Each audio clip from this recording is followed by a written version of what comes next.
$30,000 worth of Canadian prostitutes given to Muammar Gaddafi's son. This is the so-called victimless crime that our woke feminist prime minister is moving mountains to cover up. Well, that is pretty exciting for Canada. An opposition MP lambasting the Prime Minister, Justin Trudeau.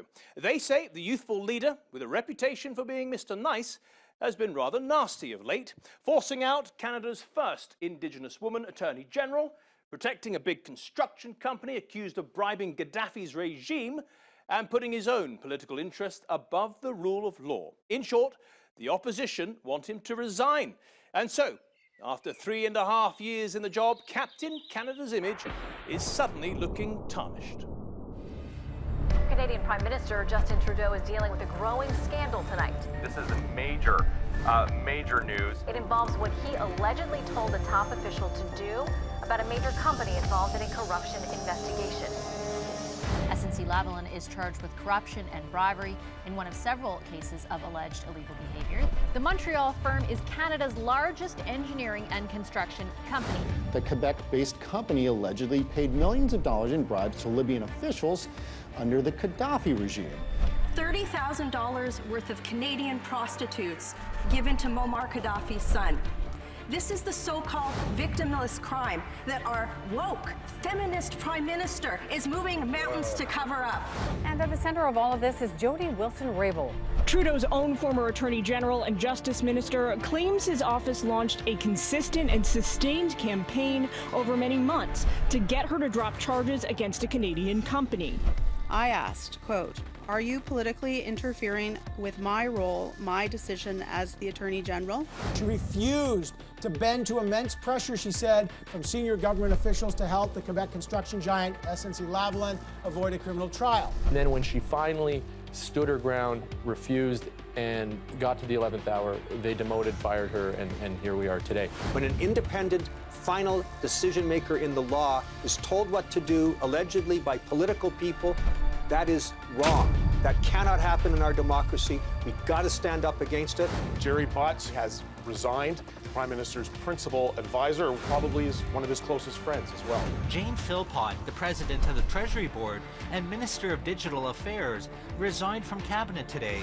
Trudeau and his inside circle have said they did nothing wrong. They were acting to save a company employing nearly 10,000 Canadians. My job as Prime Minister is always to stand up for good jobs. They were concerned about jobs, but they're also awfully concerned about the Quebec provincial election. Elections were coming. The Prime Minister is an MP from Montreal. The SNC scandal is corroding his credibility. Was there undue pressure on her? Was it just part of the job? Should the Prime Minister resign? I am calling on Mr. Trudeau to do the right thing and to resign. When will the Prime Minister do what is necessary and resign? The Trudeau brand is broken.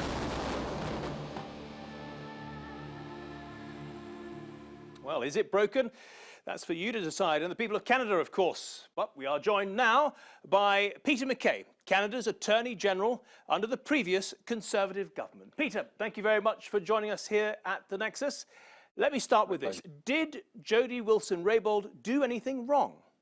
Absolutely not. In fact, she's to be commended for having stood her ground, and that was standing up for the principle of the rule of law and prosecutorial independence, and exercising her discretion as Attorney General and resisting the political pressure that she was under. When you were in her position under the Stephen Harper government, did you ever experience a similar pressure? None whatsoever. I mean, we always had back and forth on various issues, but more so in the role of Minister of Justice. What sets this apart, Matthew, is that this was an ongoing criminal case that was in midstream, if you will. It was before the courts. Our government in 2006 took the Director of Public Prosecution's office more arm's length from the Attorney General for this very reason, to prevent the type of political interference, pressure, obstruction of justice that appears to have occurred in this case. And now you want an investigation, but Jody herself says there was nothing illegal here, only that the pressure was improper. Well, under Section 139 of Canada's Criminal Code, it speaks very directly about obstruction of justice and efforts to pervert or defeat the administration of justice. which appears to be what has happened here. I believe it merits police investigation, which is independent from government, independent from politics and the theatrics that sometimes occur in parliamentary committees. And I would also say very respectfully that Jody Wilson-Raybould, as the victim in some ways of the bullying and the pressure, is probably not in the best position to assess whether a criminal offense did or did not occur. She is still a member of the Liberal Party, let's not forget. The current leader of your party believes that Justin Trudeau should resign. Do you agree with him?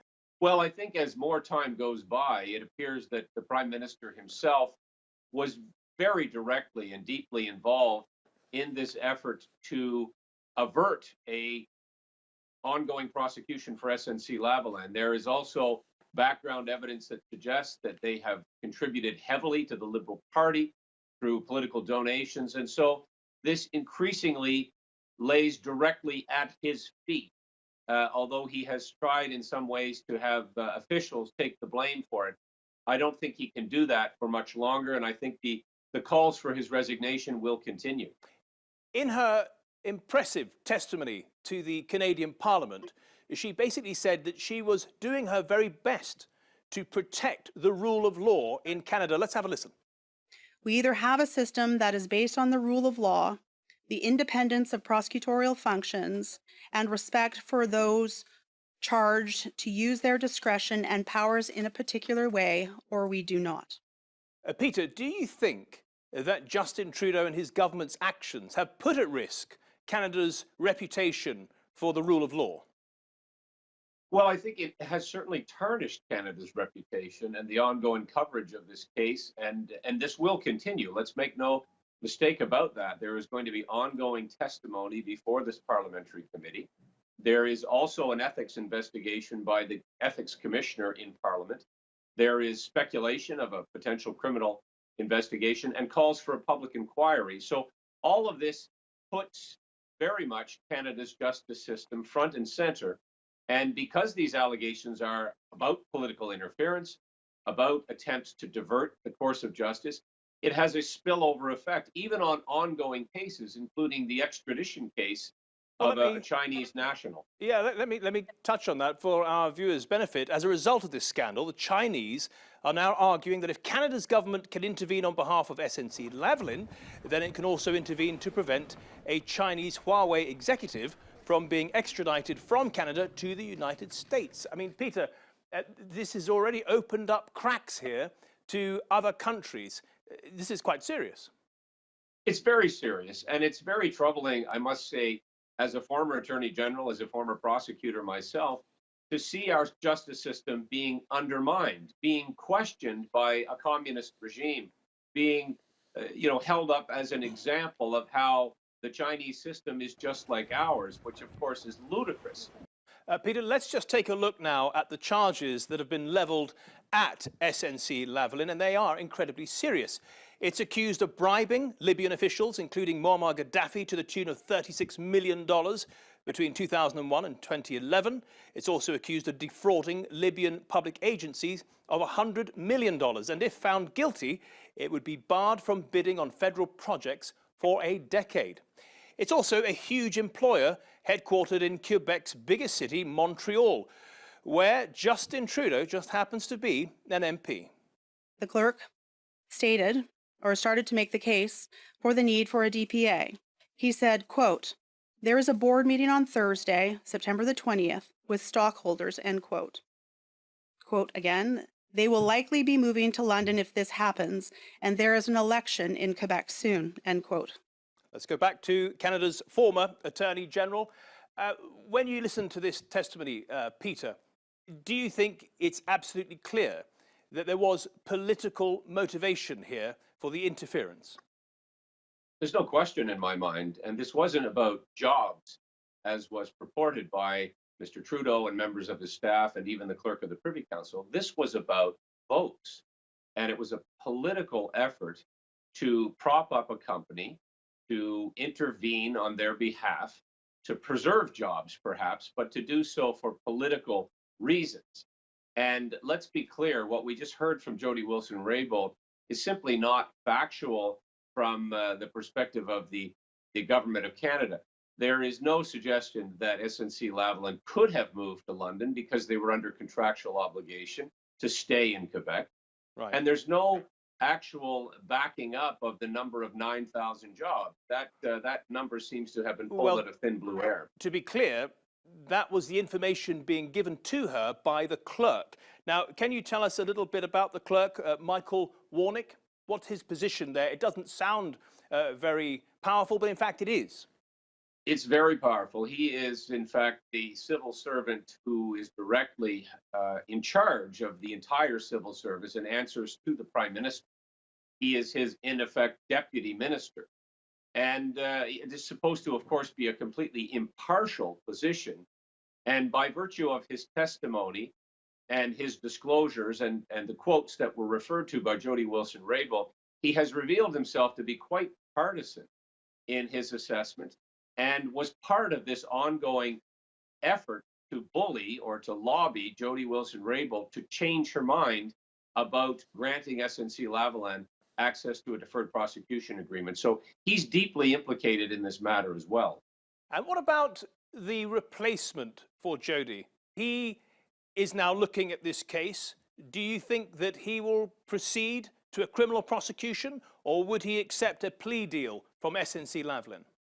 Well, it remains to be seen. He has publicly mused that the decision is still an open decision, if you will, even though the Director of Public Prosecutions, the prosecutor in charge of the file, has already quite emphatically stated that SNC Lavalin will not be afforded a deferred prosecution agreement. So Mr. Lametti, as Attorney General, the current Attorney General, would have to go back and overrule that decision and give reasons and gazette it. That is, publicly state why he has done so. If you were still the Attorney General and the SNC Lavalin case came to you, I know you don't have all the information that is relevant to the case at the moment, but on the basis of what you have in the public forum, would you prosecute them? Absolutely. It appears that the evidence and the new legislation, and it is new legislation, Matthew, affording a company in Canada a deferred prosecution, all of it in its criteria does not lend itself to proceeding in that fashion, and therefore a criminal prosecution should proceed. Okay, David, thank you. Well, Canada's Ethics Committee is now looking into this whole affair, and it's not the first time they've investigated the Trudeau government. In fact, they've had cause to investigate a number of times. On one occasion, it found that Trudeau was guilty of violating the Conflict of Interest Act after he accepted a free holiday on the Aga Khan's private island. Bear in mind, the Aga Khan's charity receives millions from the Canadian government. It is the first time a Prime Minister has been convicted of breaking Canada's ethics law. How could it not have occurred to you that that might not have been okay? No. The fact is, we work, sorry, let me just try to reorder the thoughts. We worked with the lobby Conflict of Interest Commissioner on a regular basis on a broad range of issues when the issues come up. On this issue of a family vacation with a personal friend, it wasn't considered that there would be an issue there. The thing to remember is, Peter, is that this ethics code and committee is a relatively new innovation. Can you just explain that? It is, and it's relatively benign. That is to suggest that even being found guilty, as Mr. Trudeau was, results in a monetary fine of about $200, although it is the public disclosure, I suppose, that is more punitive. But the whole process came into being only under the previous government, your government. How often were they busy with your government? Well, there was always allegations and always situations where the ethics counselor was looking at various conflicts and attempting to ascertain information, but it was not a major preoccupation, I would suggest, under our government. But we brought it in for this very reason. Well, clearly politics, even in Canada, is a tough, if not yet dirty game. But Justin Trudeau's always portrayed himself as the good guy, the antithesis, if you like, of his southern neighbour, Donald Trump. Politically correct, super sensitive. Some people thought he was too good to be Trudeau. Canadians want change. They want real change.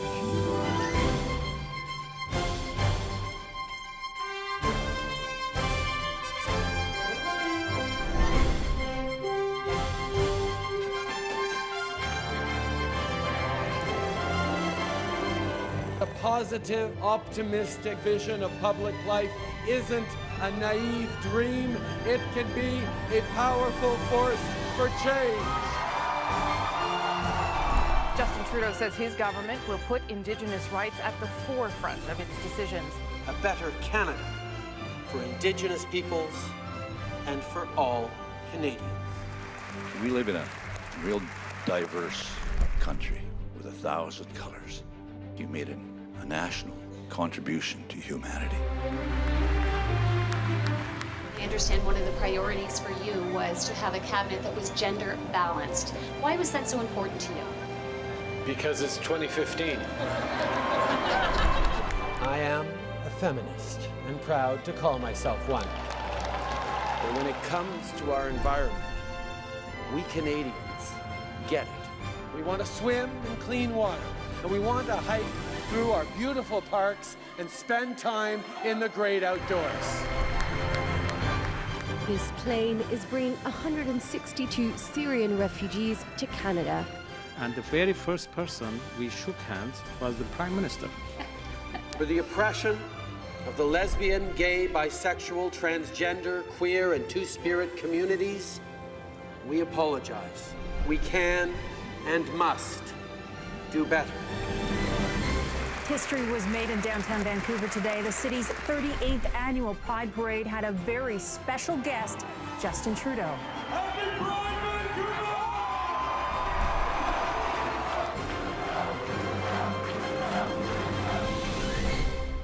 Well, back to Canada's former Attorney General now, Peter Mackay. Peter, yes, he comes across as somewhat insincere at times, but many people would argue he's done some real substantive good things for vulnerable people and for minorities. What's the Conservative view of it? Well, he's issued a lot of apologies, but on some of his major platform planks, which affect all Canadians, things such as massive debt accumulation, changing the electoral system, making real change for Aboriginal people, which is what was promised.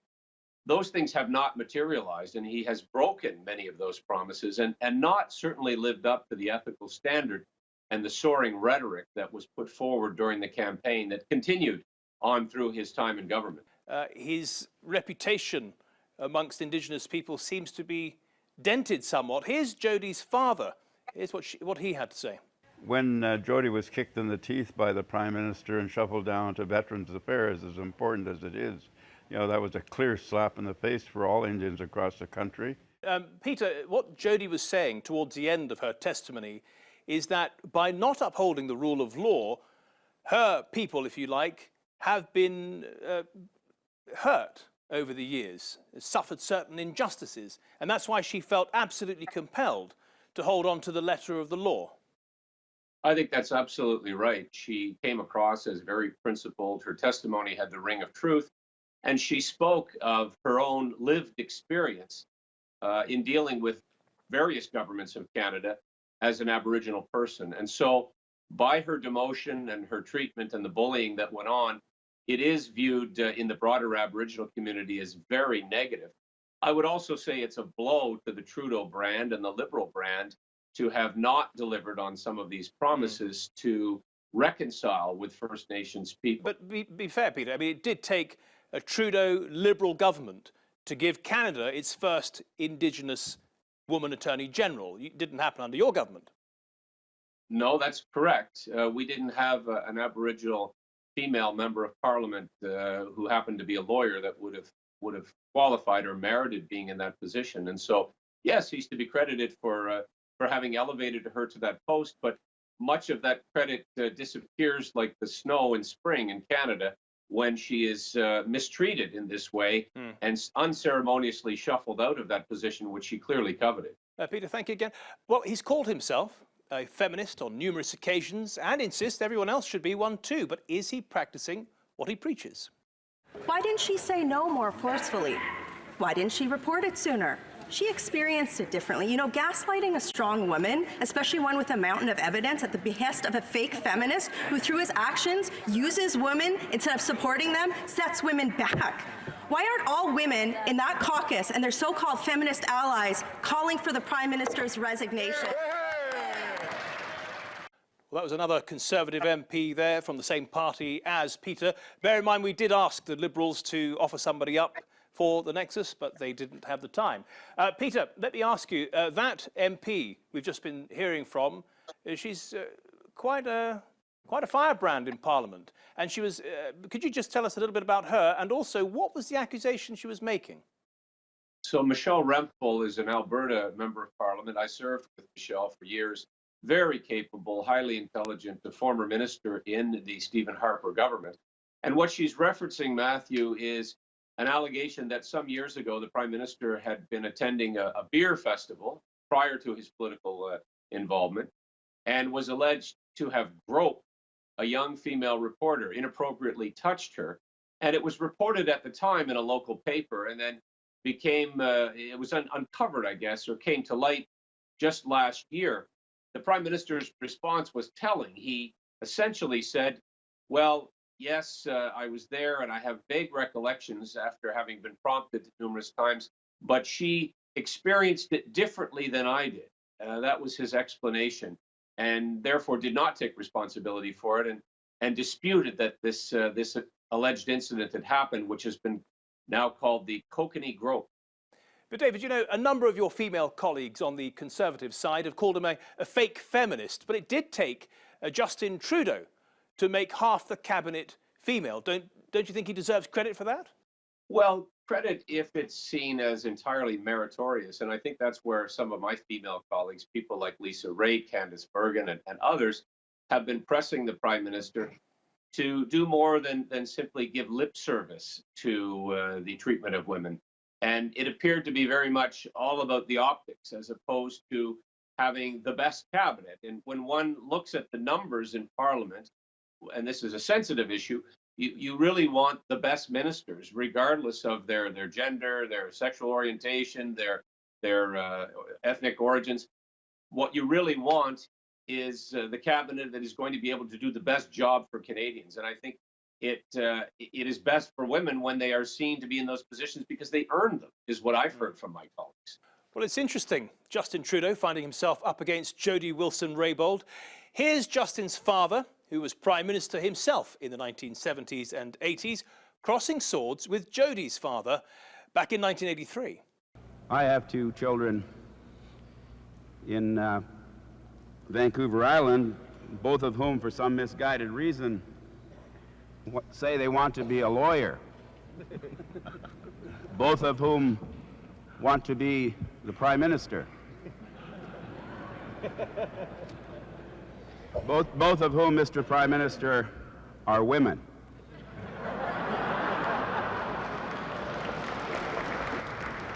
Tell them I'll stick around till they're ready.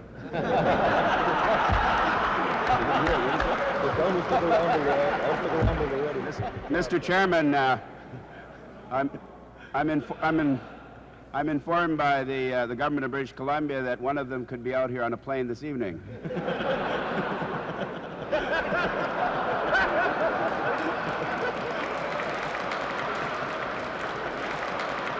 Wow, that was happening decades ago, and it's still on, as it were. Who do you think is going to win this battle in 2019? Well, I think the recent developments have certainly shifted a lot of people's opinion about Mr. Trudeau, particularly women in Canada. Women voters are, I think, of a much different view than they were back in 2015. And so, ironically, for all of the talk of feminism, there has not been a Liberal female leader of their party. And could Jody be the first minister. one, do you think? Has she raised her profile and her standing in the country? Well, there is no question that there are more Canadians who have a favorable opinion of Jody Wilson-Raybould than they do of Justin Trudeau at this moment in time. What happens from here, of course, will be a lot of internal Liberal Party machinations. And whether she rises to the ranks of leader of the Liberal Party remains to be seen. But I suspect with the election 7 months away, there is still lots more on this story, and there'll be lots more developments before Election Day. Would your party fear a Liberal Party, your opponents, more with Jody at the head or with Justin at the head? I think that's a great question. We've had a female prime minister in the Conservative Party, and our most recent leader prior to Andrew Scheer was Rona Ambrose. But it would certainly make for a different election and a different campaign if we were running an election against Jody Wilson-Raybould as leader of the Liberal Party. Peter Mackay, Canada's former Attorney General, thank you so much for joining us. Appreciate it. That's all we have time for this week. Remember, you can see this and all our other previous episodes on our YouTube channel. For now, though, thank you and see you next week.